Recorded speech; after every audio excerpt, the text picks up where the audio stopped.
यहाँहरूले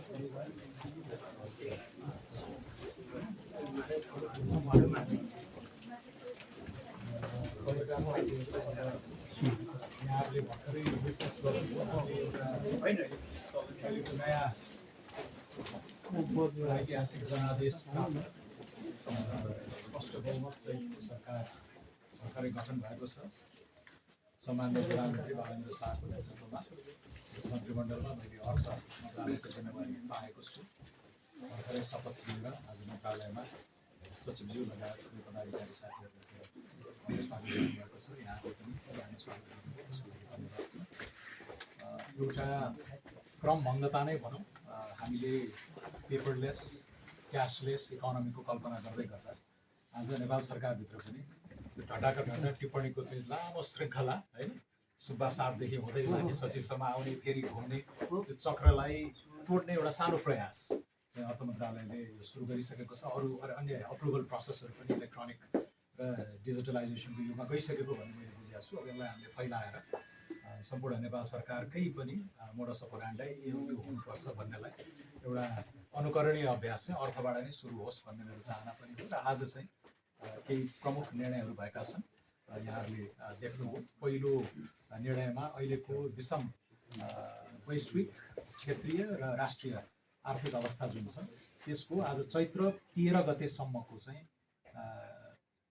सत्ता हस्तान्तरण हुँदै गर्दा अथवा सरकार परिवर्तन हुँदै गर्दासम्मको पछिल्लो आर्थिक अवस्था पत्र, इकोनोमिक स्ट्याटस पेपर तयार गर्नको लागि एउटा टिम तयार भएको छ। त्यसले चाहिँ 5 दिनभित्र हामीलाई त्यो रिपोर्ट दिन्छ र त्यसैको आधारमा हामीले भावी योजनाहरू तय गर्ने भन्ने छ। दोस्रोमा हामी राष्ट्रिय स्वतन्त्र पार्टीले झन्डै 2/3 निकट चाहिँ मतादेश पाएको अवस्थामा हामीले जनतामा जाँदै गर्दा एउटा विस्तृत वाचापत्र पेश गरेका थियौँ। जनताले त्यसलाई अनुमोदन गरेको रूपमा ग्रहण गर्दै, यद्यपि राज्यको अविच्छिन्नतामा हामी विश्वास गर्दछौँ, कन्टिन्युटी अफ द गभर्मेन्ट, त्यसैले राज्यले स्वीकारेका, कमिट गरेका, इन्टरनेसनली नेसनली हाम्रो पार्लियामेन्टले पारित गरेका धेरै कुराहरूलाई त्यसलाई ग्रहण गर्दै अब अहिलेको नयाँ फ्रेस म्यान्डेटको चाहिँ जुन कुराहरू पनि छन्, बाचाहरू छन्, त्यसलाई पनि इन्टर्नलाइज गरेर त्यसको पनि त्यसको कार्यान्वयनको कार्ययोजना बनाउन पनि अर्को चाहिँ हामीले यहाँ टिम बनाएका छौँ। त्यो मैले भर्खरै डिजिटल्ली अप्रुभ गरेको छु, कार्यदलको गठन।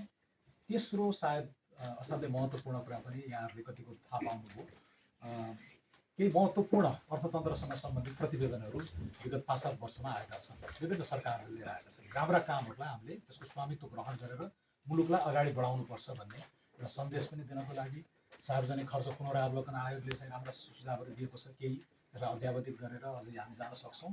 तर पछिल्लो एउटा ल्यान्डमार्क स्टडी भएको छ, मेरा प्रिडिसेसर, मेरा मित्र आदरणीय रामेश्वर खनालकै, उहाँ मन्त्री हुनुभन्दा अगाडि नै उहाँको नेतृत्वमा गठन भएको आर्थिक सुधार सुझाव आयोग, उच्च स्तरीय आर्थिक सुधार सुझाव आयोग चैत्र 2081, ठ्याक्कै 1 वर्ष अगाडि एउटा लामो अथवा ठुलो चाहिँ प्रतिवेदन उहाँहरूले नेपाल सरकारलाई बुझाउनु भएको थियो। विभिन्न कारणहरूले गर्दाखेरि त्यसको आंशिक कार्यान्वयनमा त्यो गएको छ। त्यहाँ रहेका महत्त्वपूर्ण कुराहरू जुन हाम्रो बाचा पत्रको स्पिरिटसँग पनि मिल्छ, त्यसलाई हामी इमिडिएटली एक्सन प्लान बनाएर अगाडि जान्छौँ। अहिले भर्खरै राजस्व अनुसन्धान विभाग, जसका बारे असाध्यै ठुलो निजी क्षेत्रले गुनासो गरिरहेको चाहिँ भएको थियो र उक्त प्रतिवेदनमा पनि यसलाई खारेज नै गर्नुपर्छ।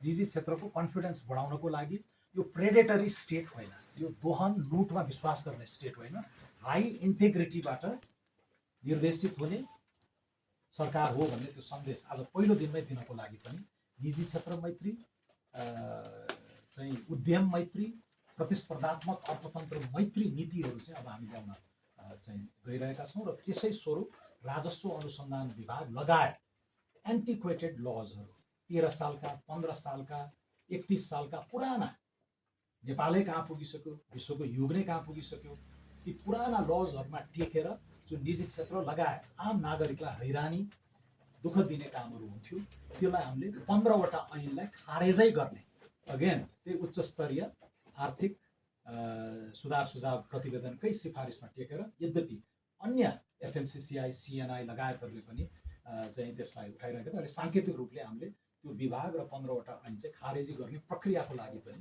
उसका निश्चित प्रक्रिया हुन्छन्। पार्लियामेन्टमा लानु पर्ला, मन्त्री परिषदमा लानु पर्ला।